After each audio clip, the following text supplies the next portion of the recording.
On est arrivé à Ashrod, le port israélien, où un comité sympathique de 200 militaires nous attendait.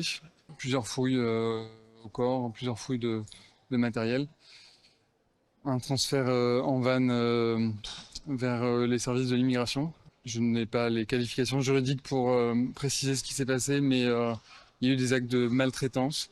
Il n'y a pas eu d'actes de violence physique, mais j'ai été moi-même témoin, notamment concernant Greta Thunberg, de privation de sommeil. Dès qu'elle s'endormait, les soldats venaient la réveiller. Enfin, pas les soldats, les services de l'immigration. Dès que l'un de nous s'endormait, la musique était mise à fond, les services de l'immigration dansaient devant nous. De difficultés d'accès à l'eau et à la nourriture. Il a fallu plus de 3 heures pour obtenir un bout de pain.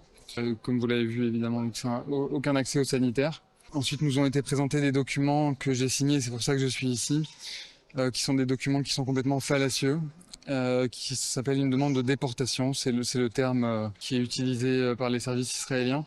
Donc ont été présentés ces documents par les différents consuls, notamment par le consul de France qui nous a laissé la liberté de les signer ou pas. Ce document stipulait que nous pouvions, si on le signait, rentrer dans les toutes prochaines heures. Ce que j'ai fait pour des raisons personnelles, familiales, mais aussi pour pouvoir témoigner devant vous. Je sais que je suis le premier Français à être arrivé. Donc c'est aussi pour ça que je l'ai fait, c'est pour pouvoir témoigner de ce qui se passe pour mes camarades.